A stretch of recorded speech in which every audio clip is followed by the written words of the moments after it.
All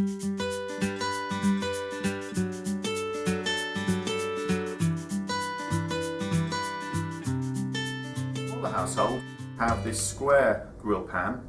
This time you'll be pleased to see it does have the removable handle, so you can gently heat the pan, introduce food, and then continue to cook either on the top of the cooker if you wish, or possibly transfer it to the roasting oven of an AGA or the main oven of a Rayburn. And indeed, Rayburn owners will also particularly like this because the square pan actually very much echoes the shape of the rectangular hot plates on most Rayburn models. If you want larger grilling capacity, we have the griddle lid found on the combination pan of this splendid AGA roaster. This is also a fantastic utensil for roasting meat and poultry in a conventional oven on some of our cookers, or indeed any conventional cooker. So it's great for people who haven't got a cast iron oven at this point. Lastly, a new shape to the range. We're very pleased to show you this round casserole, and this actually has a flat lid, so this is a skillet lid, and again a combination pan, so you're getting two pans in one. So we're going to grill some steak now, and using the larger of the two options, I've taken the griddle from the new rectangular roaster, just been on the simmering plate just to take the chill off it, so we've got no risk of thermal shock. We don't want to overheat this, just allow that just to heat up a little further for a few moments.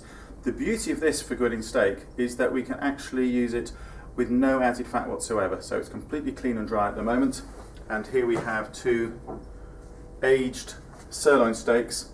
With some grill pans in the range historically, we've needed to give a light film of oil before introducing them, but we can actually do a no-fat grill here. And that sizzle just tells us we've got the pan good and hot. You don't want to overheat the pan because that would cause problems with the non-stick, but you've got to get it up to operating temperature before you add the meat. And those steaks were at room temperature. With any cooker, you should always cook meat and poultry, bring the food to room temperature, certainly half an hour or so, depending on the thickness and the time of year, so that you're cooking from ambient. And we're going to get that wonderful patterning, that branding from those ridges. As you can see, I'm just cooking two sort of 250 gram 9 ounce steaks here, but you can accommodate 4 or 5 if you put them the other way. Also very good for chicken breasts and also for meatier fish like tuna, swordfish, marlin, and you can also do kebabs and even floured liver with care.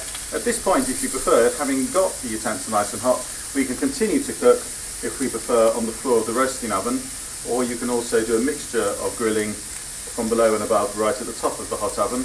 However, to show you what's happening, I'm going to continue cooking on the top. For some meats, like a steak, I think it gives the very best results because it's the hottest part of the cooker. It is hotter than the floor of the roasting oven. So I'm now going to turn using silicone spatula, and already we've got that wonderful patterning,